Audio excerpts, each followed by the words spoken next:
आप लोग हैंडीकैप को क्यों नहीं जाने देते हैं जी? हाँ, हैंडीकैप लोग को दिक्कत होता है। यहाँ जो नीचे बैठे रहते हैं लोग, आप लोग को ऐसे बदमाशी करोगे तो हम उठा देंगे किसी दिन।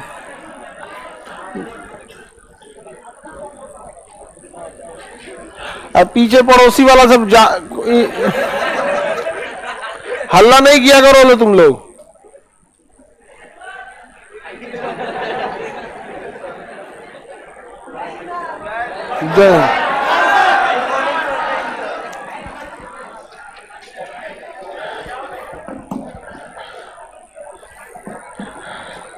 गर्ल्स वगैरह की एंट्री होने लगे तो आप लोग हल्ला नहीं किया करिए। लड़का लोग, किसी दिन दिमाग घूमेगा तो आपको बढ़िया से इलाज कर देंगे। फीस सस्ता होने से जानते हैं क्या होता है? जिसका मानसिक लेवल नहीं वो भी चलाता है। ये एक चीज को हम भुगतते हैं, इस चीज को कई बार ऐसा भुगतना पड़ा। इंसान दो तरह से गरीब होता है, एक पैसे से गरीब, एक संस्कारों से गरीब। दिमाग संस्कार सब एक ही में। देखिए, पैसे या गरीब में कोई दिक्कत नहीं, कभी भी सही हो सकता है। लेकिन जो संस्कार का गरीब होता है ना, उस साला ताजमहल में रहेगा ना तो गंद मचा देगा वहां पर। आप लोग को ऐसे लोग मिले होंगे, देखिएगा, धनी सा पैसा कमा लेगा ना तो पैसा तो कमा लिया, संस्कार तो है नहीं, ऐसा करेगा जिसे लगेगा कि बाप रे ससुरा एक रहा, इतना पैसे किसी के पास नहीं।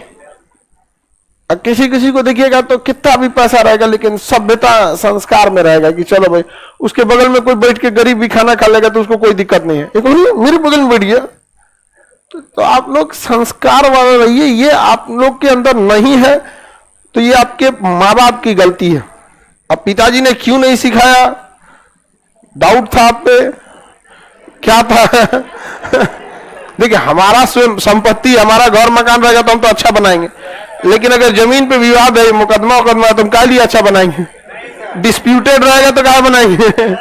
तो हर बाप अपने बच्चे को संस्कार जरूर सिखाता है, बशर्ते वो कंफर्म हो कि उसी का है।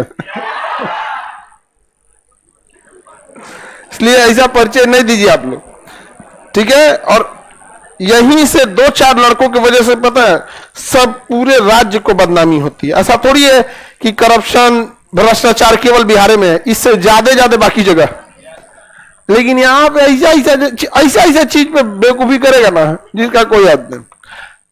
क्या पढ़ा रहे थे? इवोल्यूशन। अच्छा, मेंडल तो निपटा दिए। मेंडल का हम डोमिनेंस थ्योरी बता दिए थे। अमूमन कोई भी चीज सिंगल क्रॉस ही होती है। ये लैंगिक जनन पे आधारित होता है। पेड़ पौधों में लैंगिक जनन होता है, आपको भी पता है। हम आपको रिप्रोडक्शन बता दिए थे। वायरस वगैरह में अलैंगिक जनन होता है, पेड़ पौधों में तो होता है लैंगिक जनन। लैंगिक जनन यानी सेक्सुअल रिप्रोडक्शन उसे कहते हैं जिसमें मेल और फीमेल हो गया। तो पेड़ पौधों में मेल भी होता है, फीमेल भी होता है। एक में परागकण मेल हो गया और वर्तिकाग्र और अंडा से फीमेल हो गया। तो लैंगिक जनन पर क्या था? आधारित था। मटर के पौधे पर था, बागानी मटर था, जो पीजन प्लांट होते हैं, सब समझ में गया कि नहीं गया? तो बागानी फसल पर आधारित था। इसने पहला थ्योरी दिया था डोमिनेंस थ्योरी। देखे थे डोमिनेंस थ्योरी में क्या था? अगर मान के चलिए दो क्रॉस कराए, एक लंबा एक बौना, लंबा और बौना। इसमें स्मॉल टी लिए थे, इसमें कैपिटल टी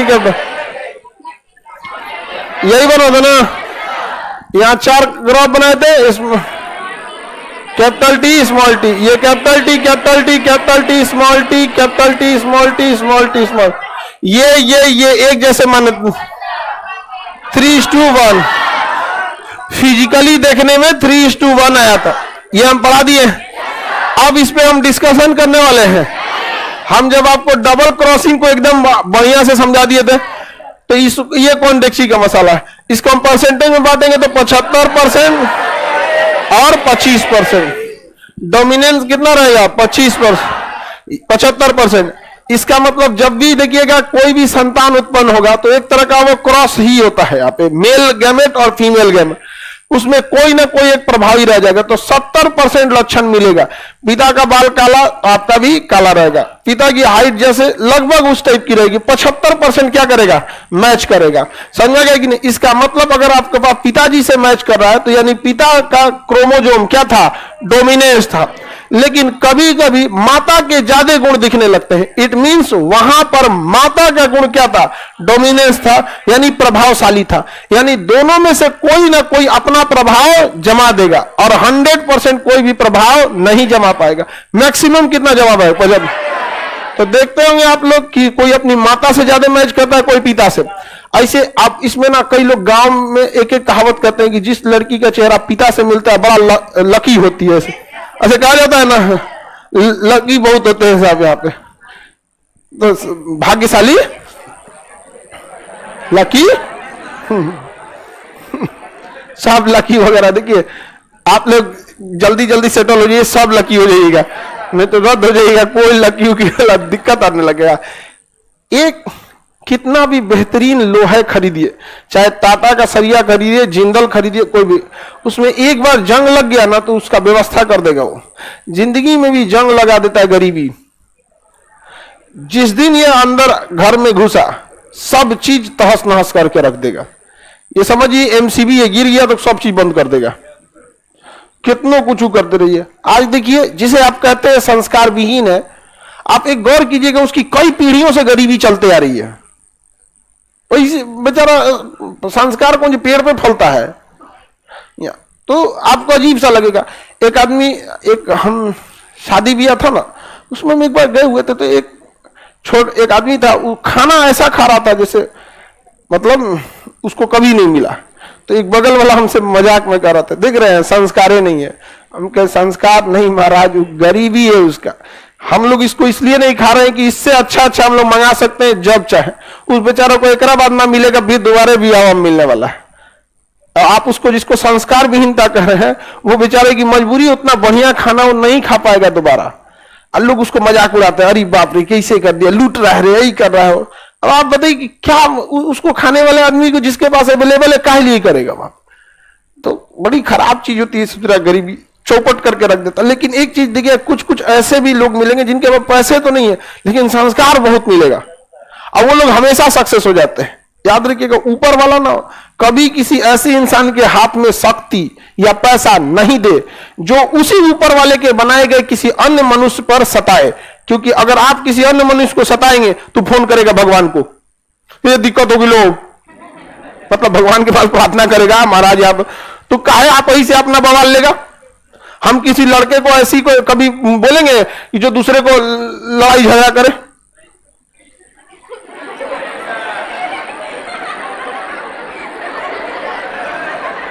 बताओ, इसको शक्ति दे दिया जाएगा। रे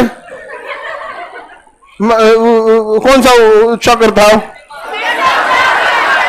सुदर्शन चक्र दे दिया जाए, आधा तो साफ कर देगी यहीं पे। हमको बैठने नहीं दिया, ले जा त्रिशूल उर्जुल मत। इसलिए संस्कार रखिएगा आप लोग। तो बताइए कितने % डोमिनेट करते हैं? 75। कितने %? 75। किसी को दिक्कत नहीं ना? तो माता के गुण डिपेंड कर सकता है या पिता का? 100% नहीं करेगा। तो पहला सिद्धांत था मेंडल का प्रभाव शक्ति का सिद्धांत, यानी डोमिनेंस थ्योरी। दूसरा आपको बता दिए थे डबल क्रॉसिंग सिस्टम में, डबल क्रॉसिंग भी बता दिए। तीसरा उसने कहा था पृथक्करण या स्वतंत्रता का सिद्धांत, कि कितना भी क्रॉसिंग कर जाइए, जो उसके जीन होते हैं वो आपस में कभी मर्ज नहीं होते हैं। वो अपना गुण दिखाएगा, लेकिन अब जैसे मान के चलिए ये 75% डोमिनेट कर दिया, तो वो भले कमजोर पड़ जाएगा, खत्म नहीं होगा। समझा क्या कि नहीं? कितने सिद्धांत? 3। डोमिनेंस थ्योरी अपना प्रभाव दिखा देगा। डबल क्रॉसिंग सिस्टम भी बता दिया था आपको, पूरा 1:2:1:2:1:2 ये डबल क्रॉसिंग सिखा दिया। स्वतंत्र आयु का सिद्धांत भी बता दिया कि कितना भी आप क्रॉसिंग करा दीजिए, कितना भी डोमिनेट करा दीजिए, एक अपना गुण कभी भी खत्म नहीं करे। भले उसका गुण क्या हो जाए कम, लेकिन अपने गुण को कभी खत्म नहीं करेगा। मेंडल ने 7 अलग अलग पौधों का लिया था। किसी पौधे के बीज का कलर, बीज की साइज अलग थी, किसी पौधे के मटर का साइज अलग था। तो कुल कितनी वैरायटी के पौधे लिया? मटर इसलिए लिया था कि मटर कहीं भी अवेलेबल है, किसी भी वैरायटी का अवेलेबल है, उसका जीवन चक्र छोटा होता है। पता चला सागवान पे रिसर्च करना है, सोच रहा 12 साल में एगो पीढ़ी होगा होकर, 12 साल बाद पता चला 4 पीढ़ी पे रिसर्च करते करते मेंडल नहीं पढ़ चुके। ऐसा किसी कौन सी रिसर्च कीजिएगा? आप ही को रिसर्च करना, मुर्गी पे रिसर्च कीजिए, 2 महीना 3 महीने में मुर्गी तैयार हो जाएगी, अगली पीढ़ी हो जाएगी। आप रिसर्च करने कौन सी पे जाइएगा? हाथी पे। तो 5 साल में होकर एगो पीढ़ी आएगी, अगली पीढ़ी। उनमें दांत निकला कि नहीं निकला वो रिसर्च करते करते 7 साल लग जाएगा आपका। तो हमेशा एक चीज ये भी ध्यान रखना है ना, इजी अवेलेबल हो। मटर इजी अवेलेबल था, हर जगह अवेलेबल था, और उसकी पीढ़ियां आराम से हमें क्या हो सकती थी, मिल सकती थी। तो उसमें मेंडल ने इसका प्रयोग किया। कितने वेराइटी लिया था, कितने सिद्धांत दिए, 3। डोमिनेंस थ्योरी कितना %, 75। स्वतंत्र आयु के तहत क्या अगर कोई एक डोमिनेट कर दिया तो दूसरा अपना मतलब क्वालिटी खत्म कर देगा, भले कम दिखाएगा लेकिन खत्म नहीं कर। अब हम लोग देखते हैं इवोल्यूशन चैप्टर। अगला चैप्टर का नाम क्या है, इवोल्यूशन। इवोल्यूशन इवोल्यूशन इवोल्यूशन 2 जगह पढ़ना है आपको, एक बायोलॉजी में एक ज्योग्राफी में। जैव विकास, जैव विकास, जैव विकास, इवोल्यूशन। देखिए मेरी ओर ध्यान से अब सब लोग, पहला इसमें आता है कैसे कैसे हमारी चीजों का विकास हुआ, कैसे कैसे नहीं है। समजात, समजात अंग, होमोजीनस। समजात अंग को क्या कहते हैं, होमोजीनस। वैसे अंग जिनकी उत्पत्ति एक जैसी हो, उत्पत्ति समान हो। उत्पत्ति क्या हो, समान, लेकिन जो कार्य करे वो भिन्न करे। कार्य क्या करे, भिन्न भिन्न करे, उसे हम क्या कहते हैं, समजात। उत्पत्ति एक समान हो और कार्य अलग अलग करे, उसे कहते हैं समजात। जैसे आप हमारे हाथ की बनावट समझिए, मानव के हाथ की बनावट समझिए। हमारे हाथ में पहले एक हड्डी है ह्यूमरस, एक हड्डी ह्यूमरस, फिर 2 हड्डी रेडियस और अल्ना, एक के बाद 2 और 2 के बाद ये पंजा हो गया, मेटाकार्पल कार्पल यानी पंजा हो गया। पंजा समझिए 5 भाग में बट गया। अब हम हड्डी चैप्टर थोड़े पढ़ा रहे, ये आपको पूरा पढ़ा दिए, humerus, radius, ulna, carpal, metacarpal, phalanges पूरा पढ़ा दिए। अब उतना डिटेल में आप घुसने के, अब आपका छूट गया तो आप समझिए, समझ में आया कि नहीं आ गया।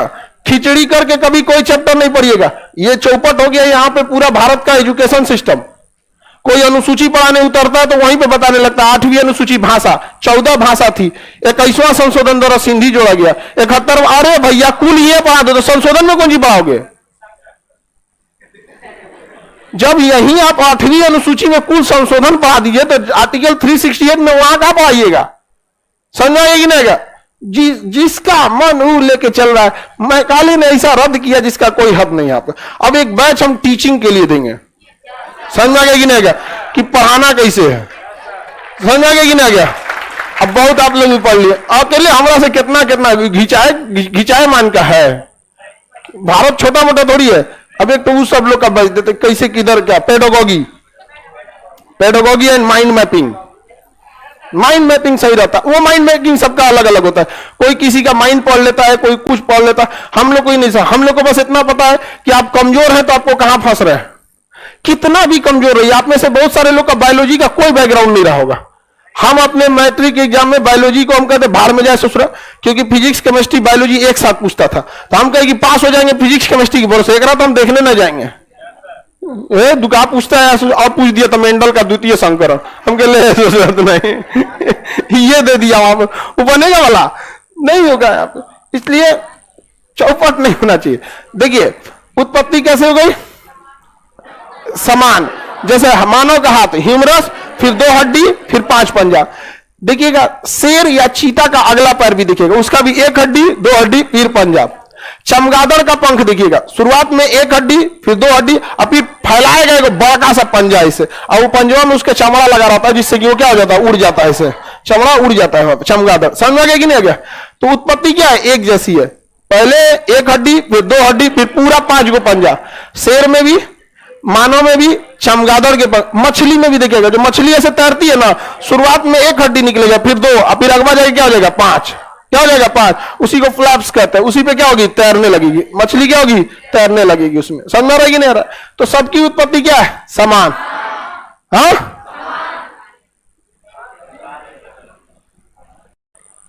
नीचे करो तो, और नीचे बस। देखो ये क्या कर रहा है सर, कोचिंग वाला कहेगा कि आप ही पढ़ा लो, हम तपस्या में लगे हैं। एक हम पे कह रहे थे खान सर हम लोग भूखे मरे, एक कोई मास्टर साहब थे और खुलेआम कर रहे हैं खान सर की वजह से हम लोग भूखे मर रहे हैं। हमारी फीस 60,000 थी बीपीएससी की, इनके वजह से कम करना पड़ा। अरे ये सब चीज मान के चलिए, इसको अगर कहबो करते तो 2-4 लोगों के बीच में कहते, खुलेआम आके बोल रहा है कि खान सर हम लोग का जीने नहीं देंगे। बताइए 60,000 बीपीएससी की फीस को 4,500 कर दिए। ये बताइए कोई बात है? कोई बात नहीं, बोलने दीजिए। ऐसा नहीं है कि हम लोग का आज के यहाँ पे, कल एक लड़का था स्टेशन मास्टर में हुआ था, उसका पॉलिटी पड़ा था 11 रुपए में। जब लॉकडाउन लगा था ना, एप्लीकेशन पे मेरा पहला बैच 11 रुपए का है। ऐसा नहीं है, उस समय हमारे सब हमको भी बहुत दिक्कत था। लॉकडाउन में किसी के पास, सबका पैसा वैसा खत्म हो गया था, किसी के पास, हमारे पास भी नहीं था। हम भी चाहते तो ज्यादा रख सकते थे, लेकिन कितना रुपया रखे? 11 रुपया। बाद में जब इनकम टैक्स से खबर आया कि इसमें से आपको जीएसटी भी देना है 18%, हम कहे जब बचेगा कौन चीज, तब तो 8 रुपया। कहे अभी रुकिए, अभी इसमें से 30% इनकम टैक्स देना है, हमको कितना बचेगा? तो 6 रुपया। 11 रुपया में बचेगा रुपया 6 रुपया। पढ़ाए को महीना? 4 महीना। पूरा हमरा काज पगला गेलू। 6 रुपया में 4 महीना उसमें पीडीएफ सब टाइप कराना था। देखिए ये समझ में आ रहा है? उत्पत्ति क्या होनी चाहिए? समान, काम अलग अलग। हम अपने हाथ से पकड़ने उकड़ने का काम करते हैं, चीता शेर दौड़ने का काम करता है, चमगादड़ उड़ने का काम करता है। चमगादड़ क्या करता है? उड़ने का काम करता है, हो गया। मछली तैरने का काम करती है। तो वैसे अंग जिनकी उत्पत्ति समान लेकिन काम अलग कर रहा है, उसे क्या कहेंगे? हाँ, समजात कहा जाता है। क्या कहा जाता है? समजात। और दूसरा होता है समरूप। क्या हो गया? समरूप, एनालॉजी, समरूप, एनालोगस या समरूप।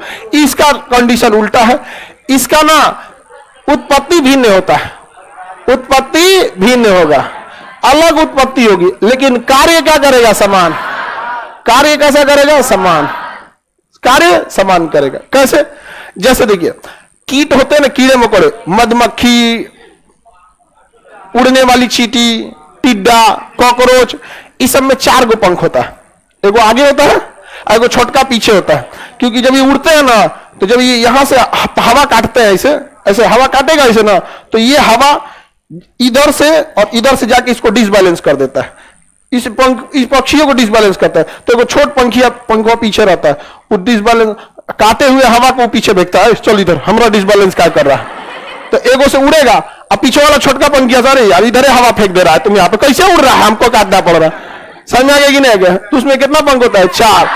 तितली को देखिएगा, तितली एगो ऊपर से उड़ेगी ऐसे ऐसे, एगो छोटका पंख नीचे रहेगी। मेन उड़ने का काम ऊपर से ऐसे ऐसे, अब वो हवा ऐसे फेंकेगा तो टर्बुलेंस हो जाएगा, ऐसे ऐसे उड़ने लगेगा। अरे यार दारू पिला दिएगा हमको, ऐसे करेगा। तो एगो छोटा सा पंख नीचे आता है, उसको काटता है वहां पे। समझ आ गया कि नहीं? सेम हेलीकॉप्टर में भी होता है। हेलीकॉप्टर अगर तेज नचेगा ना, किसी चीज को तेज नचाइएगा ना, तो उसका डायना जब तेज तेज नचेगा तो हेलीकॉप्टर जिसमें आदमी बैठा रहता है वो भी घूमने लगेगा, इससे इससे इससे इससे इससे। समझ गया? क्योंकि जितना तेज वो घूमेगा तो डायना तो घूम रहा है, तो उससे एक झटका प्रयोग करेगा, मोमेंटम। तो उसको काटने के लिए वो पिछवा पंखा दिया रहता है इसे, उसका कोई काम नहीं है, वो स्टेबल बना के रखता है। अगर वो नहीं रहेगा ना तो जहाज जो है ना ऐसे सीधे भी जाएगी लेकिन घूमते हुए जाएगी, अरे अरे अरे अरे अरे अरे ऐसे करके। समझ आ गया कि नहीं है? मतलब वो आगे भी जाएगा। समझिए, अभी हेलीकॉप्टर कैसे जाता है? ऐसे पंखा रहेगा और सीधे जाता है ना, पीछे वाला रोक देंगे ना तो सीधे जाएगा, लेकिन घूमते तो पायलट क्या करे? घुमा दिया रे। हाँ, जब गिरता है तो पीछे वाला काम नहीं करेगा। समझ गया कि नहीं? पीछे वाला गया काम से गिर जाता है। आगे बढ़ जाए। छद्म बल बोलते हैं इसे, सूडो फोर्स, जो दिखता नहीं है, ऐसा फोर्स जो दिखता नहीं है लेकिन आपको फील हो, मतलब लेकिन आप पे लग जाएगा, उसे सूडो फोर्स या छद्म बल कहते हैं। आगे बढ़ जाए।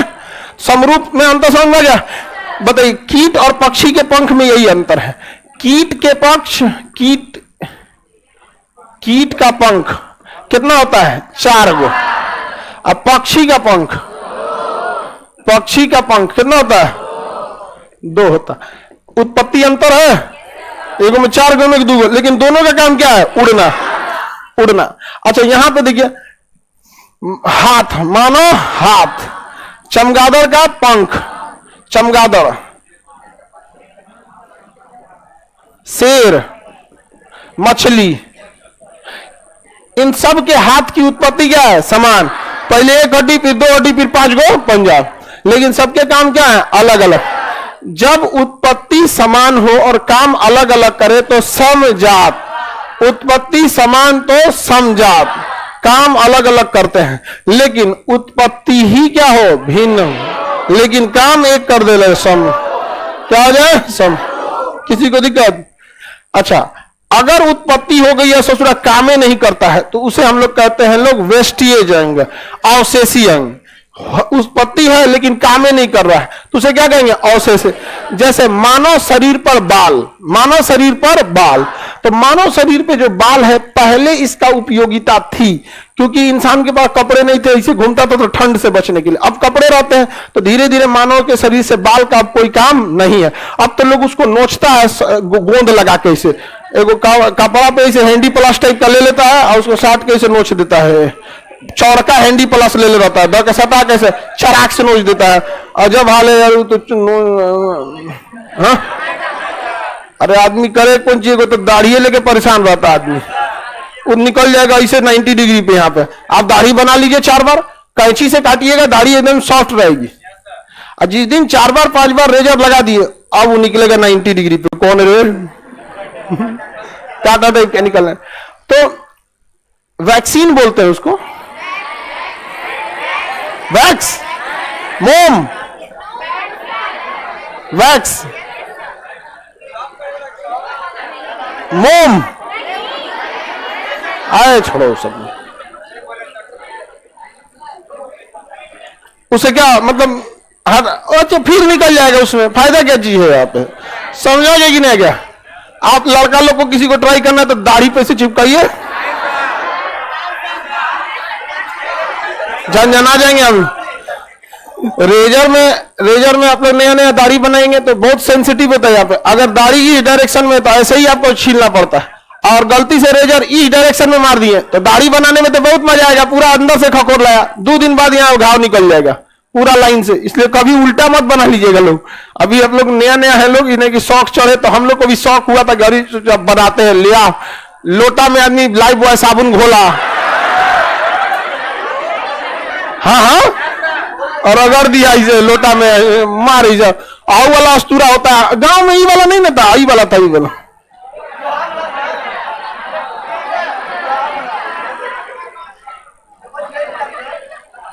ई वाला रहता गाँव में, घीच घाच के क्या कर दीजिए, रद्द कर दीजिए आप। तो मानव के शरीर के बाल, ये बाहर वाला काम जो है ना, इसका भी कोई यूज नहीं है, ये भी कोई यूज नहीं है। इसे कर पल्लव या पिन्ना कहते हैं, हम लोग में इसका यूज नहीं है, इसलिए ये हमारे कंट्रोल में भी नहीं है। आप इस कान को नहीं हिला सकते, जबकि जानवर इस कान को हिला सकते हैं। वो इससे बैलेंस बनाते हैं और ध्यान से सुनते हैं। वो ध्यान से सुनने के लिए नहीं करते, बैलेंस बनाने के लिए। उनको कुछ गड़बड़ हुआ तुरंत कानवाई से खड़ा कर लेगा, बैलेंस बनाने के लिए, भागने में कोई दिक्कत ना है। अब उनको कंफर्म हो गया कि ससुरा हम ही को मारने वाला है, पोंछ 90 डिग्री पे खड़ा करेगा, भागो यहां से। तो ये बैलेंस बनाने के काम में आता है। हम लोग को ऐसा कोई खतरा नहीं है। समझ में आ गया कि नहीं आ गया? किसी को दिक्कत? हम लोग को ऐसा कोई खतरा नहीं है। किसका हो जाता है? ये हिल जाता है। देखिए कभी कभी ऐसा होता है कि पिछले जन्म के कुछ लक्षण छूट जाते हैं।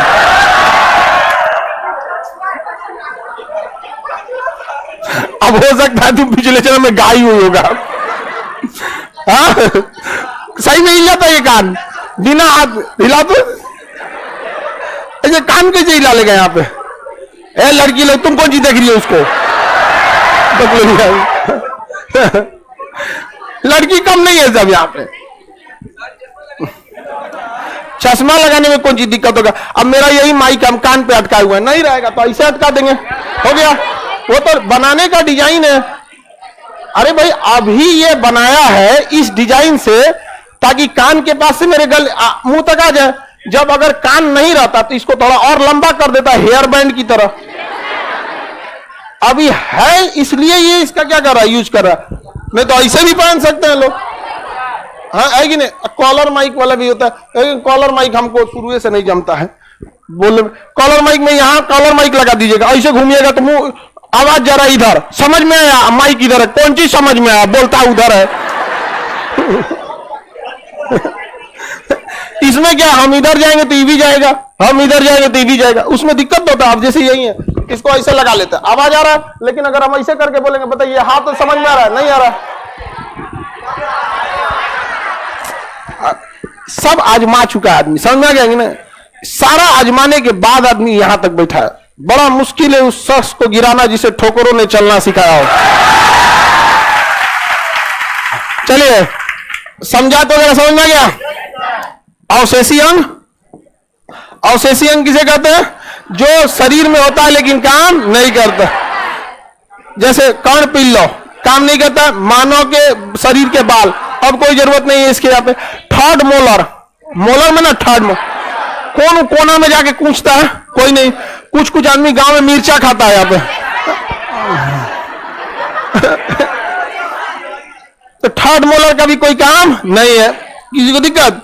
हमारे आंत में इंटेस्टाइन के बाद नीचे अपेंडिक्स है, वो घास भूस पचाने के काम में आता है, उसका भी कोई काम नहीं। घास भूस पचाने के काम में आता है, उसका भी कोई काम नहीं। समझ में कि नहीं? क्या किसी को दिक्कत? घास भूस कौन खाता है? घास भूस कोई काम नहीं है। तो वैसे अंग जो शरीर में हो लेकिन काम ना करे उसे क्या कहते हैं? अवशेषी। वैसे अंग, नाखून का काम है, उंगलियां फूट जाएगा। नाखून अगर नहीं रहेगा ना उंगली फूट जाएगी। वो ना बॉर्डर का काम करता है, सेफ्टी देता है उसको। जैसे घर की ढलैया होती है तो बीच में छड़ डाल दिया जाता है ना, लपने नहीं देता है। तो वैसे ही ये बॉर्डर एरिया है ना जहां शरीर का अंग खत्म हो जा रहा है। और यहाँ पे अगर नाखून नहीं रहेगा ना तो चोट लगेगा, तो चोट काफी अंदर तक चला जाएगा। समझ में आ गया कि नहीं? नाखून की वजह से चोट थोड़ा सा वो एब्जॉर्ब कर लेता है। समझ में आ रहा है कि नहीं आ रहा? किसी को दिक्कत? लेकिन अब आदमी बकोटने उकटने वाला कमवे नहीं कर रहा है, इसलिए नाखून का कुछ खास यूज नहीं है। लेकिन अगर है, अब जैसे महिला लोग में भी कान है तो उसका उसमें कुछ पहन ओढ़ लेती है लोग अपना। घर वाले भी उसमें कान उन छेदा देते हैं, उनको पता है कि छेदैले में 250 रुपया लग रहा है, जिसके यहाँ जाएगी उसको समझना है। कोनो कोनो तो 8-8 5-5 को छेदवा देती है। सब समझ में आ गया कि नहीं आ गया? पता नहीं, मतलब अब लड़की लोगों का अपना शौक रहता है, लड़का लोगों का अपना। अब लड़का को कोई पहना दीजिएगा तो सड़क पर लड़ जाएगा। लड़का पहनता है तो छिटपुटिया टाइप का रहता है, और जो झंझन वाला तो आदमी को टेंशन रहेगा, सड़क पे जा रहा है झन झन झन झन, पता नहीं चलेगा पीछे से गाड़ी हॉर्न दे रही है कि ट्रेन आ रही है, कोई झन झन झन झन, पीछे से हॉर्न मारो झन झन झन झन।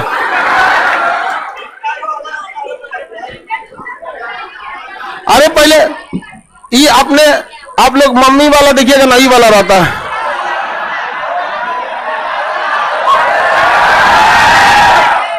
लड़का सब नहीं पहनता है, कब्बू ही सबका मार हो जाएगा। तो वो कान फाड़ देगा अलग और नोच के लेके चल जाएगा अलग, लड़ाई होगा। तो हमरा बोल लियो रुके नहीं आओ, बेचारा कहीं यहां से कान पट जाएगा। आप आगे बढ़े। बहुत सारी चीजें जो शरीर में है लेकिन काम नहीं करती, उसे क्या कहेंगे? अवशेषी। अब किसी किसी पे दिमाग भी रहता है, काम नहीं करता है।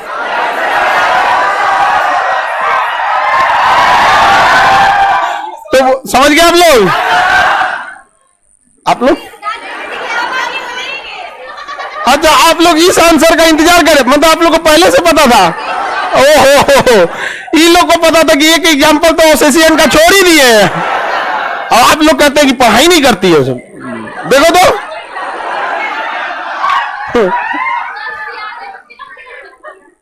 क्या कर रही है?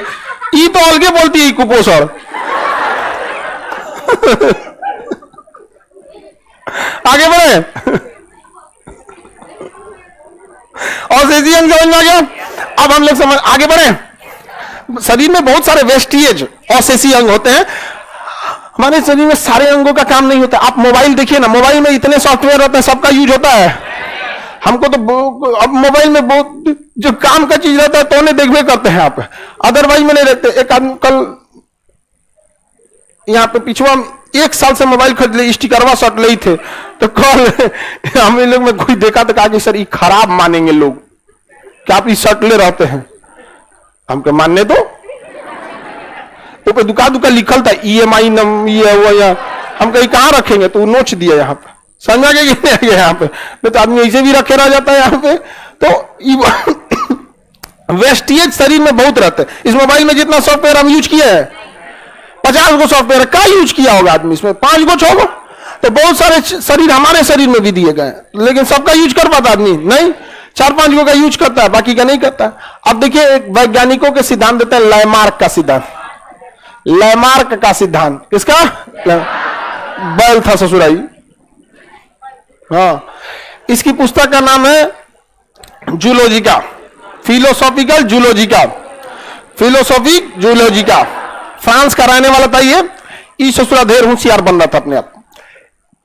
इसने कहा कि हम वातावरण के अनुसार ढल जाते हैं। हम कैसे ढल जाते हैं? वातावरण, तो वातावरण के अनुसार हम ढल जाते हैं। यह सिद्धांत दिया था किसने? लैमार्क। कहा था कि हमारे जीवन शैली पर सबसे ज्यादा प्रभाव किसका पड़ता है? वातावरण का। वातावरण, जो मरुस्थल में उगने वाले चीज होंगे उनमें कांटे निकल जाएंगे वातावरण के अनुसार, वगैरह वगैरह। जो ठंड में जानवर होंगे उनके शरीर में ज्यादा बाल होगा, जो गर्मी वाले होंगे उनमें कम होगा। तो वातावरण के अनुसार हम ढल जाते हैं, और नहीं ढलेंगे तो वातावरण हमें मार डालेगी, जैसे डायनासोर को मार दिया। हमारे शरीर में वातावरण के हिसाब ढलने के लिए कुछ अंग अपने से निकल जाते हैं, जिन्हें हम उपार्जित अंग कहते हैं। क्या कहते हैं? उपार्जित अंग। उपार्जित अंग, तो कुछ अंग हमारे शरीर में वातावरण के अनुसार ढलने के लिए निकल जाते हैं, जिसे हम क्या कहते हैं? उपार्जित अंग। उपार्जित अंग का सिद्धांत कहते हैं। जैसे सांप, इनका कहना था कि पहले सांप के पैर हुआ करते थे, लेकिन ससुरा सांप को अच्छा लगता था बिल में घुस के रहना या झाड़ियों के बीच में, और उसका पैरवा फंस जाता था, छिपकली की तरह रहता था लंबा, उसका पैरवा फंस जाता था। तो लैमार्क ने कहा कि पहले सांप के पैर हुआ करते थे, फंस जाता था उसका पैरवा, इसलिए वो पैरवा का यूज कम किया। कम करते करते करते करते अगली पीढ़ी में वो धीरे धीरे कम हुआ, उसमें अगली पीढ़ी में और कम हुआ और कम हुआ और कम हुआ। समझ में आ गया कि नहीं? अब धीरे धीरे गायब हो गया, विलुप्त हो गया। यानी जिसका उपयोग कम करेंगे अगली पीढ़ी में वो कम ही आएगा। और इसने कहा कि अगर जिसका यूज ज्यादा करेंगे तो अगली पीढ़ी में वो ज्यादा आएगा। कहा कैसे? तो कहा देखो, जिराफ का गर्दन पहले बकरी बराबर था, धीरे धीरे उठाया उठाया उठाया, धीरे अगली पीढ़ी में तनी सा और आया। 100 साल बाद जो और जिराफ आया उसका 2 इंच और ऊपर उठ गया। 200 साल बाद जो आया उसका 1 फीट हुआ। 500 साल बाद वाला जिराफ 5 फीट हो गया। ऐसे 1000 साल लगा ये आगे उड़ गया, ऐसे करते करते, यानी कई पीढ़ियों के बाद हो गया। तो इसका कहना था कि जीवों में कुछ अंग अपने से अर्जित हो जाते हैं, जिसे उपार्जित अंग कहते हैं, और ये उपार्जित अंग आनुवांशिक हो जाते हैं। मतलब अगर हम कम किए तो हमारी अगली पीढ़ी में भी कम होगा। लोगों ने कहा लैमार्क झूठ बोल रहा है। क्या कहिए रे? कहा कि सुन लैमार्क, अगर जिसका उपयोग हम जैसे करते हैं कम या ज्यादा, तो अगली पीढ़ी में भी दिखता है। भारत की हर महिला कान छेदाती है और सिंधु सभ्यता से छेदा दे रही है, लेकिन उस हिसाब से 10 पीढ़ी 20 पीढ़ी बाद अगर लड़की जन्म लेती है तो उसका कनवा पहले से छेदाया रहना चाहिए। ये तुम्हारा सिद्धांत कहां गया? उपार्जित अंगों का सिद्धांत, जब सबका कान छेदाया रहता है। यहाँ पे कमोबेश 99% का कान क्या होता है? छेदा ही रहता है यहाँ पे। लेकिन क्या ऐसा हुआ है? कोई लड़की ऐसा मिली है जिसके कान में पहनने वाला पहले से छेद हुआ? नहीं, वो 250-300 रुपये दे के छेदवा देते हैं सर। हमारी मम्मी कब ऐसे ही छेद देती है सुई से। हाँ, आटा चिल्लाते रहे तो कान छेदाना थोड़ा दर्द करेगा ही। और उसमें धागा भर देती है, नीम का खिलाल जो होता है ना, भर के। तो बताइए, इसका मतलब तो लैमार्क यहां गलत हो गया। वीजमैन ने कहा कि रे लैमार्क, तुम बोला था कि हम जिस पीढ़ी का यूज, जिस अंग का यूज कम करेंगे अगली पीढ़ी में वो कम आएगा। तो उसने चूहा लिया, मूस, चूहा यानी मूस, चूहा का पोछुआ काट दिया, चूहा का पोंछ काट दिया। अब बस इस चूहा का जब बच्चा हुआ तो उस बच्चे का भी पोछिया काट दिया, उसका जब बच्चा हुआ तो उसका भी पोछिया काट दिया। 21 पीढ़ी तक उसने चूहे का पोंछ उगने ही नहीं दिया। 21 पीढ़ी तक। कहा कि देखो इसकी 21 पीढ़ी जा रही है, 5 साल लगा कर 21 पीढ़ी बनाते बनाते। इसका मतलब इसने 21 पीढ़ी तक पोंछ देखा ही नहीं है। अब तुमने कहा है कि जिस अंग का उपयोग हम ज्यादा या कम करते हैं अगली पीढ़ी में वो उसी हिसाब से आता है। इन्होंने 21 पीढ़ी तक पूंछ नहीं देखा है, इसका मतलब अब 22वीं पीढ़ी में पूंछ नहीं आना चाहिए। बड़ा का पूंछ आया चूहा का। चूहा सब भी होता है, उसका पोचिया पकड़े तो छोड़ के चल जाता है, सब पोचिया रख लो लिफाफा ऊपर वाला पोचिया छोड़ दो। चूहिया छोटी रहती है सब यहाँ पे, बेचारी घरे के मैनेजमेंट में लगल रहती है सब वो। और चूहिया बहुत पारिवारिक रहती है सब, कहीं से आटा चुराएगी, कहीं से कुछ कुछ लेके बाल बच्चों को खिलाई रहेगी। ई तो बौधा ऐसा घूमते रहेगा हम चूहा। समझ आएगा कि नहीं? लेकिन छोटकी बड़ी बदमाश होती है सब। साबुन चुरा ले गई, नहाई गई, आगे बढ़ जाते हैं। उनको प्यास लगता है तो ज्यादा काटने लगता है, प्यास भी तो लगेगा उन लोग को। आगे समझते हैं। तो लैमार्क का ये सिद्धांत क्या हो गया? गलत हो गया। इसकी पुस्तक का नाम क्या था? फिलोसॉफिक जूलॉजी का, फिलोसॉफिक जूलॉजी का, फिलोसॉफी जूलॉजी का। किसी को कोई दिक्कत? आगे बढ़े। फिलोसॉफिक जूलॉजी का लैमार्क का नियम सक्सेस हुआ? वीजमैन ने काट दिया इसके सिद्धांत को। किसने काटा? चूहा का प्रयोग किया था। वीजमैन ने किस पर प्रयोग किया? किस पर प्रयोग किया था? चूहा पर। चूहा पर इसने क्या किया था? प्रयोग किया था। लैमार्क का सिद्धांत गड़बड़ हो गया। इसने कहा कि हम वातावरण के हिसाब से ढल जाते हैं। इसका सिद्धांत को नकार दिया गया, कहा गया कि तुम गलत बता रहा है, जीरापुर अब तुम्हारे हिसाब से नहीं हुआ। आया था डार्विन। डार्विन ब्रिटेन का रहने वाला था। वीगल नामक जहाज से ये पूरी दुनिया का भ्रमण करने निकला। पक्षियों पे जब इसने रिसर्च किया तो पता चला पक्षियों की एक भाषा होती है जिसे क्या कहते हैं? फिंच कहते हैं। पक्षियों की भाषा को क्या कहते हैं? फिंच। हाँ, फिंच कहते हैं। इसने पक्षियों की भाषा पे वीगल नामक जहाज से भ्रमण करने निकला। इसने पुस्तक लिखा origin of the species. Species मतलब प्रजातियां। ओरिजिन ऑफ द स्पीसीज किसकी पुस्तक है? Darwin. Origin of the species Darwin. Darwin ने जो सिद्धांत दिया आज भी सक्सेस है। समझिए ध्यान से। डार्विन ने कहा कि एक ही जीव की कई सारी प्रजातियां जन्म लेती हैं एक साथ, क्योंकि हर जीव में संतान उत्पत्ति करने की बहुत ज्यादा क्षमता होती है। संतान उत्पत्ति करने की बहुत ज्यादा क्षमता होती है, लेकिन सब जी नहीं पाते हैं।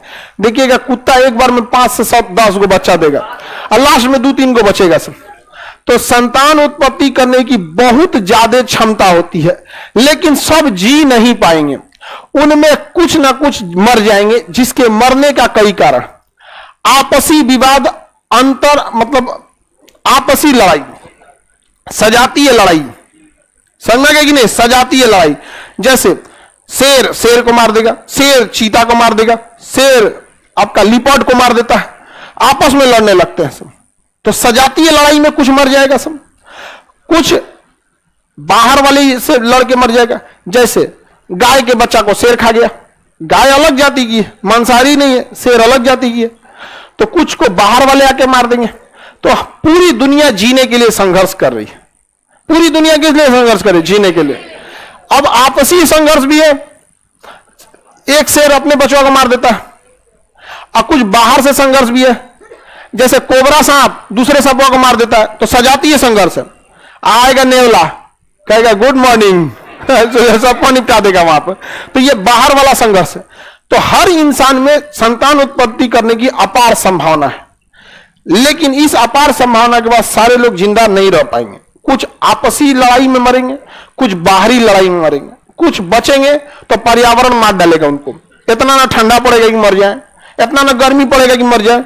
भूकंप आएगा, तुर्की में 40,000 को निपटा दिया। समझ में आ गया कि नहीं आएगा? अभी और आंकड़ा आगे बढ़ रहा है, बहुत ज्यादा आंकड़ा बढ़ रहा है।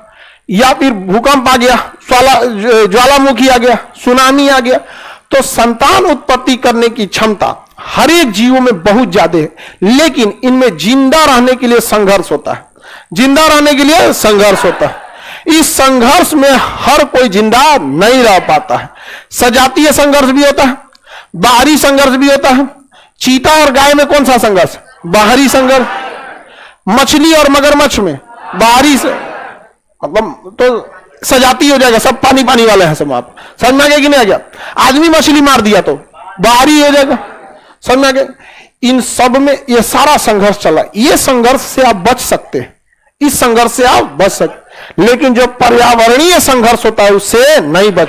यानी डार्विन के अनुसार जीवन संतान उत्पत्ति करने की अपार संभावना है, लेकिन हर इंसान में संघर्ष है लड़ने का।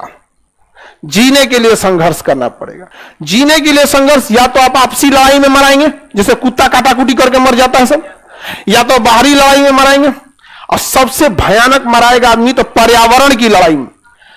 आप जितना लोग, हम और आप लोग जी रहे हैं लोग ना, कब का मरा गए तो बचपन में मम्मी पापा रजाई में नहीं रखे रहते, अरे बबुआ हो ये यहाँ पे सरसों तेल और लहसुन गर्म करके, हाँ ठंडा हो गया, खांसी हो गया, तनी छोड़ देना, तनी यहाँ पे वो यार मारेगा, निपट जाएगा ठंडे में, बाबू को निमोनिया हो गया, चल गए काम से। यहाँ पर तो हम लोग में कोई बच पाता?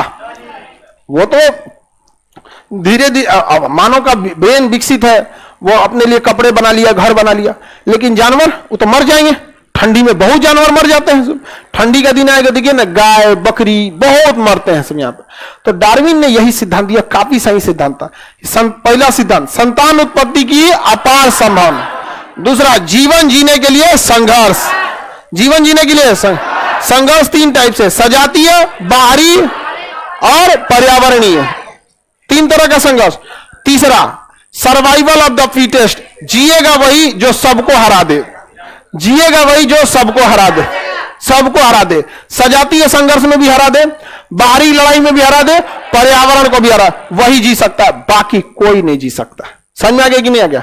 जिराफ का गर्दन नीचे था। जिराफ की दो कैटेगरी होती थी, एक का गर्दन ऊंचा था, एक का गर्दन नीचे था। जिनका गर्दन ऊंचा था, जिराफ को ज्यादा खाना होता, वो ज्यादा पत्तियों को खाते गया। सजातीय लड़ाई में कोई उसे हरा नहीं पाया, लंबाई ज्यादा था, मार के फेंक देता, दबा यहां से गया। बाहरी लड़ाई में भी जीत गया। पर्यावरण की लड़ाई, भूख प्यास में भी क्या हो गया? जीत गया। छोटका जो बकरी बराबर गर्दन लिया था, वो कहेगा खाना घट गया, तो इनकी संख्या 5 करोड़ थी, घट के 2 करोड़ हुई, घट के 1 करोड़ हुई, घट के 5 करोड़, धीरे धीरे धीरे धीरे खत्म हो गया। हाई बड़का वाला बच गया, बड़का वाला बच। और लैमार्कवा कह रहा था इन्हें एकरे गर्दनवा ज्यादा निकला था।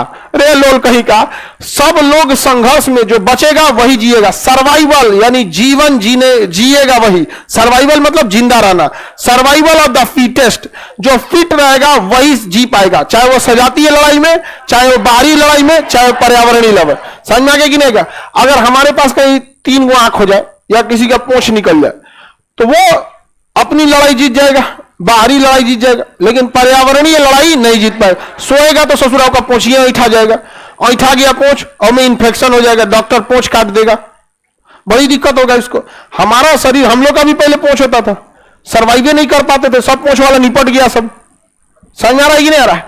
तो डार्विन का क्या कहना था, इस धरती पे वही जिंदा रह सकता है, survival of the fittest. Exam में भी डार्विन का ही नियम लगता है, पढ़ेगा सब, आपस में संघर्ष होगा, क्लासरूम से क्लासरूम में, बाहर में भी संघर्ष होगा। सोच रहा यूपीएससी की तैयारी करने वाला दे देता है दरोगा का एग्जाम, बाहरी लड़ाई, फिर पर्यावरणीय लड़ाई, निगेटिव मार्किंग, तो कभी कुछ, लेकिन जीतेगा वही जो सबसे बेस्ट हो। Survival of the fittest, survival of the fittest. पृथ्वी पर सबसे बड़ा जीव कौन था? डायनासोर। सजातीय लड़ाई में आपस में काटाकुटी किया सब, कुछ मरा कुछ बच गया। बाहरी लड़ाई में किसी की औकात नहीं थी डायनासोर से लड़ने की, ओकरा से कौन लड़ेगा? डायनासोर से चबा जाएगा ऐसे ही। लेकिन हारा तो किसमें? पर्यावरणीय लड़ाई। हारा किसमें? पर्यावरण। उल्का पिंड आया, धमाक से इन सबको ऊपर गिर गया, आग लग गया, छोटे जीव जमीन में घुस गए, आग लगे जमीन पे लेट जाइए तो कोई दिक्कत नहीं, उस जमीन पे लेटियो रहा था तो 2 तल्ला बराबर होता है, ऊपर का जल गया पूरा, कहीं उसको छुपने का जगह नहीं मिला, तो सरवाइव नहीं कर सकते हैं। तो डार्विन के हिसाब से जिएगा वही जो सबसे बेस्ट हो, सर्वाइवल ऑफ द फिटेस्ट। ऐसा नहीं है कि बर्फीले क्षेत्र में बिना बाल वाले जानवर पैदा नहीं हुए, पैदा हुए बर्फीले क्षेत्र में। कश्मीर, लद्दाख, सियाचिन के क्षेत्र में बर्फीले बिना बाल वाले भी जीव जिंदा हुए, क्योंकि संतान उत्पत्ति करने की संभावना अपार। वो बाहरी लड़ाई में जीत गए, अपनी लड़ाई में जीत गए, लेकिन पर्यावरण की लड़ाई में मर गए। जिया वही जिसके शरीर पे लंबे बाल थे। तो हम तभी जी सकते हैं जब हम पर्यावरण के लिए फिट हो। आज हमारा जो शरीर है, ये करोड़ों साल तक पर्यावरण से संघर्ष किया है। कभी हमारे शरीर पे बाल थे, लेकिन संघर्ष किए हम लोग जीना सीखे। हम लोग कभी झुक के चलते थे, चलने में दिक्कत होता था, चलने में ऐसे दिक्कत होता था। यहाँ पे हम लोग को अपनी लड़ाई लड़नी है तो मानो अपनी लड़ाई जीत गया, लेकिन बाहरी लड़ाई शेर दौड़ा दिया तो जो झुक के भागने नहीं जा रहा था यहाँ पे, तो उसी में कोनो खड़ा हुआ ऐसे, वो भागा तो बच गया, इसका खानदान बच गया, ये इतना उठ सकता था। इसी में से कोई दूसरा आया जो तनी और सीधा खड़ा हो सकता था, ये और तेज भाग गया, भाग ससुरा खा जाएगा यहाँ पे। और यही बचते गया, बाकी सब जन झुक झुक के चलते थे, मरा गए सब कहीं कहीं। अब बच गया कौन है? ऊपर का वाला यहाँ पे, यही बच गया। इसी के हम लोग वंशज हैं। समझ में आ गया कि नहीं आ गया? तो हम लोग जी सकते हैं कौन? जो सबसे फिट हो। आज हम लोग का शरीर का संरचना देख लीजिए, ये हम जिस पर्यावरण में जन्म लिए हैं इसके लिए हम ही सबसे फिट हैं। Survival of the fittest. अगर कोई चेंजिंग होगा तो हम जी नहीं पाएंगे, हम लोग जी नहीं पाएंगे। तो हम लोग का क्या है? Survival of the fittest. कोई भी जी सकता है, किस आधार पर? Survival of the fittest. हम लोग सबसे फिट रहने वाले हैं। समझ में आ गया? तो हम पर्यावरण के हिसाब से नहीं ढले हैं। इस पर्यावरण में हमारे जैसे लाखों मानव की कैटेगरी थी। कोई झुक के चलता था, कोई 30 डिग्री पे, कोई 40 डिग्री पे, किसी के शरीर पे बाल थे, कोई गुरिल्ला टाइप का था, लेकिन सब मराते गए। किसकी मार से? पर्यावरण। सर्वाइव कौन कर पाया? जो सबसे फिट था। तो सर्वाइवल ऑफ द फिटेस्ट का सिद्धांत डार्विन। समझ में आ गया कि नहीं आ गया? तो किसका नियम फॉलो किया जाता है? डार्विन। लैमार्क का कोई फॉलो करता है? उसने, लैमार्क ने क्या कहा? हम अपने आप को पर्यावरण के अनुसार ढाल लेते हैं। लैमार्क, डार्विन ने कहा ना, हमारी ऐसा 50 जना थे लोग, जो नहीं ढाल पाया वो मरा गया, हम ही इस पर्यावरण के हिसाब से फिट थे। समझ गया? Survival of the fittest. जैसे ताला है, उसमें 100 को चाबी दे दीजिएगा, ऐंठते रहिए, खुलबे नहीं करेगा, वही सर्वाइव करेगा जो सबसे फिट बैठे। तो सर्वाइवल ऑफ द फिटेस्ट। तो ये पर्यावरण पृथ्वी एक फोटो फ्रेम है, इसमें उसी का फोटो लगेगा जो फिट बैठे, बाकी का फोटो फेंक दिया जाएगा। चाहे डायनासोर हो, चाहे कुछ हो, फेंक दिया जाएगा। बगला समझ में आ रहा है? सर्वाइवल ऑफ द फिटेस्ट किसे कहा गया? हाँ, डार्विन। डार्विन का सिद्धांत।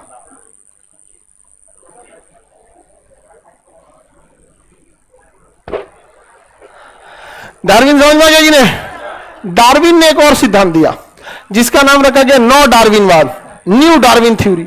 उन्होंने कहा कि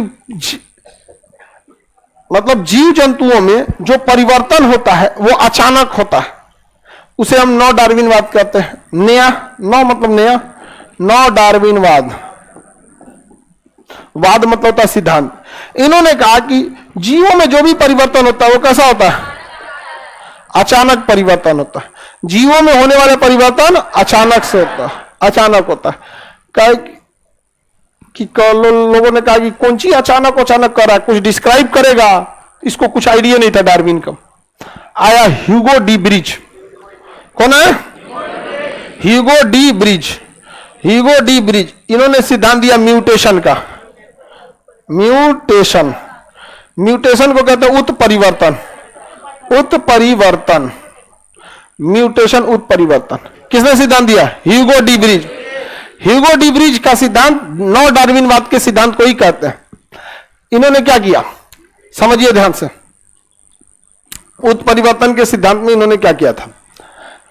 इन्होंने बताया कि कोई भी जीव, जैसे हम लोग हैं, हम लोग क्या है? जीव।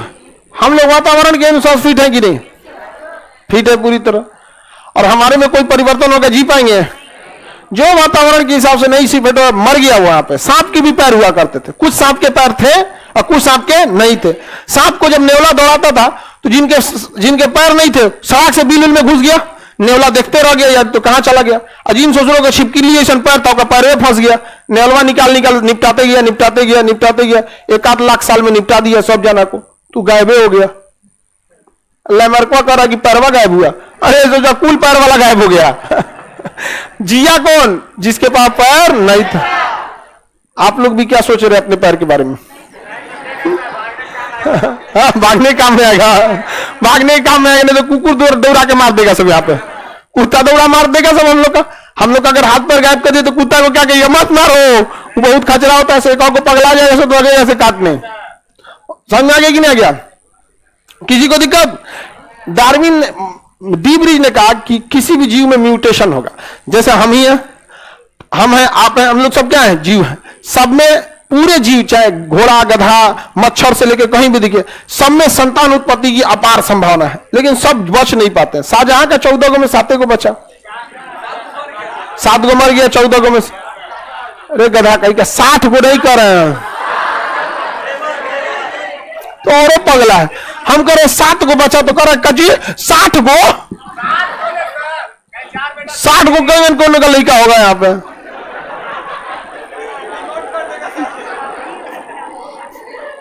फोटोकॉपी करना है क्या? म्यूटेशन का मतलब क्या है? अचानक से परिवर्तन। सपोज कीजिए कि संतान उत्पत्ति की सब भी समझाना, हमारा एगो लड़का हुआ, उसका पंख निकल गया, और लड़का का क्या निकल गया? पंख। अब वो बच पाएगा पर्यावरण के हिसाब? अब उसको 3 तरह का संघर्ष करना पड़ेगा। आपसी संघर्ष, तो कोई उसको मारेगा तो हम मारने देंगे? मत मार, बबुआ हो लोग। नहीं समझ? बबुआ उड़तो बोर होके तो आपसी लड़ाई में तो बच जाएगा। बाहरी लड़ाई में क्या होगा? कुकुर खा जाएगा, शेर भालू खाएगा। बाहरी लड़ाई में भी जी जाएगा। मरेगा किसमें? पर्यावरणीय। सूतेगा तो पंख दबा जाएगा। कौन स्कूल में जाएगा तो पंखवा नोच लेगा, ले मोर पंख है जाए, वो का मतलब निपटा देगा से उसको 2-4 साल के अंदर अंदर पर्यावरण वाला निपटा देगा, सब यहाँ पे जीने नहीं देगा। लेकिन अगर वो ससुरा बच गया, उड़ेगा, शक्तिमान है, उड़ने लगेगा। और उसके जो संतान आएंगे वो ससुरे उड़ने लगेंगे। वो शुरुआत में रहेगा एगो, फिर धीरे धीरे जब उसकी संख्या 10-15 हुई तो पहले वो अपना मोहल्ला बसाएगा। वो मोहल्ला में क्या करेगा? जिन जाना छत पे चढ़ेंगे ना, उड़ते जाएगा, उठा के गिरा देगा जो ससुर। धीरे धीरे मोहल्ला साफ, वहां कब्जा हो जाएगा पंख वालों का। धीरे धीरे वहां से दूसरा मोहल्ला, तीसरा मोहल्ला, आप पैर वाले लगेंगे भागने, और 1 करोड़ साल बाद वही पंख वाला खड़ा होकर पढ़ाएगा कि एक ऐसे मानव हुआ करते थे जिनके पंख नहीं होते थे। समझ में आ गया? और बताएगा कि शुरुआत खान सर से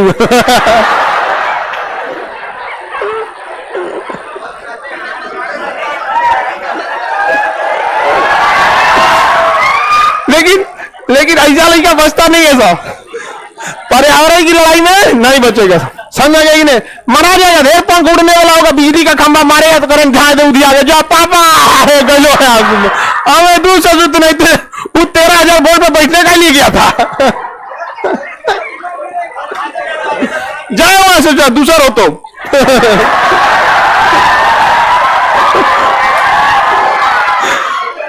चलो ध्यान से समझो। हाँ बच जाएगा, सोचो हमें फेंक देगा कहीं बुढ़ौती में, कहेगा आइए सर आपको घुमा के ले आते हैं, गोल घर के ऊपर ले आकर फेंक दे जाए, दिन भर पढ़ाते रहता है। तो किसी जीव में जो परिवर्तन होता है वो अचानक होता है, जिसे हम म्यूटेशन कहते हैं। 99.99 केस में यह म्यूटेशन मर जाते हैं, लेकिन इस ससुरे कभी बच जाते हैं। जैसे कोरोना का अल्फा वेरिएंट खतरनाक नहीं था। हमारे यहां फर्स्ट वेव जो कोरोना की आई थी खतरनाक नहीं थी, लेकिन उन कोरोना इतना तेजी से जन्म ले रहा था, 1 से 2, 2 से 3, 3 से 4, धर कोरोना फैला था। उसी बीच में ससुरा एगो का हो गया म्यूटेशन, माने उसी कोरोना में एगो नया टाइप का कोरोना आ गया, जिसे कहते हैं म्यूटेशन या उत्परिवर्तन। अमूमन उसे मर जाना चाहिए, लेकिन उस ससुरा बच गया। अब बच गया तो तेजी से फैल गया, और वही रूप ले लिया डेल्टा वेरिएंट, और सेकेंड वेव में भारत को तो रुला दिया।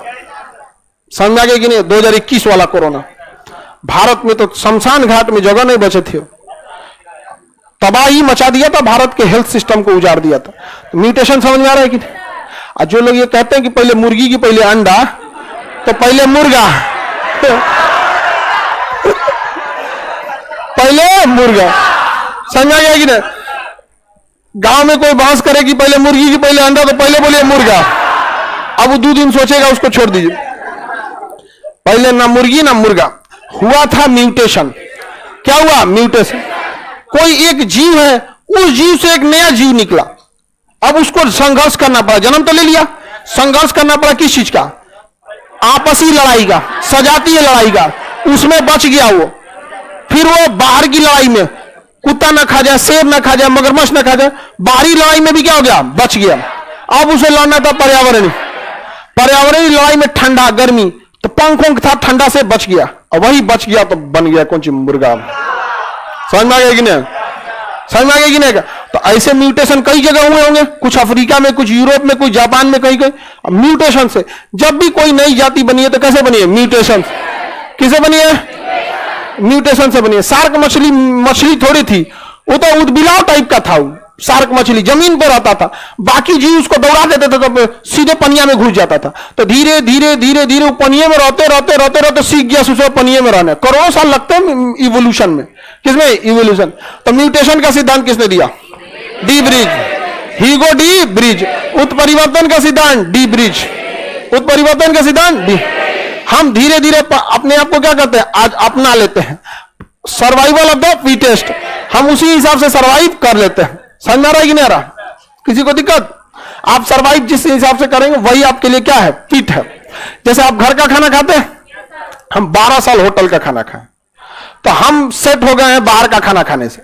तो हमारा इवोल्यूशन इस तरह से है कि बाहर का खाना ही हम पचा पाएंगे। घर का बढ़िया खाना मिल जाए, शुद्ध एकदम साफ सुथरा, तो हमारा पेट कहेगा क्या खा लिया रे तुम, ये क्या खा लिया तुम, इसको हम बहुत कम जानते हैं, इसमें ना मसाला है, ना खराब क्वालिटी का तेल है, सब अच्छा क्वालिटी का खाना है। 12 साल होटल का खाना।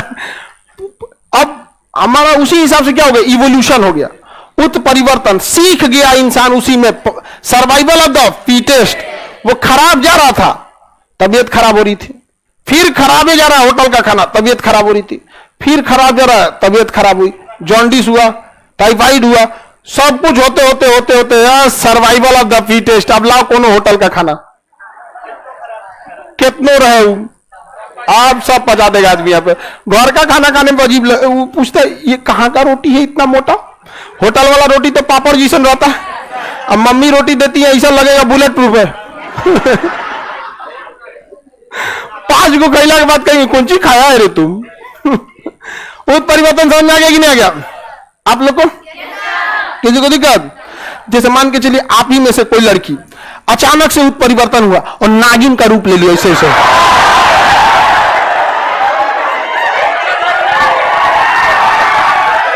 इच्छाधारी नागिन बन गए।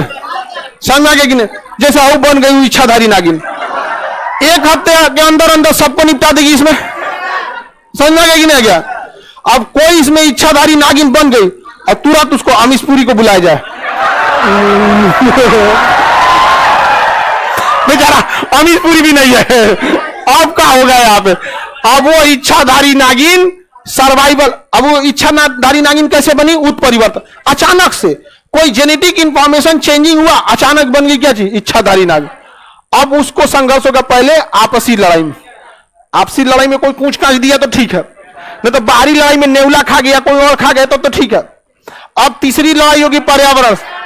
अगर पर्यावरण की लड़ाई में भी जीत गया तो तीनों जगह के संघर्ष में जीत गया, सर्वाइवल ऑफ द फिट। अब वो नागिन खूब अच्छा खेलेगी कूदेगी, तुम लोग बच के रहना।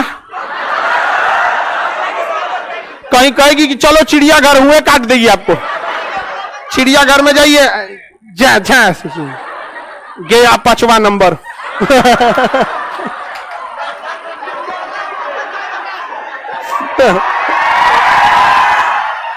तो कोई ठीक नहीं है, उत्परिवर्तन तो कभी भी हो सकता है, क्योंकि नो डार्विन कहता है उत्परिवर्तन अचानक हो।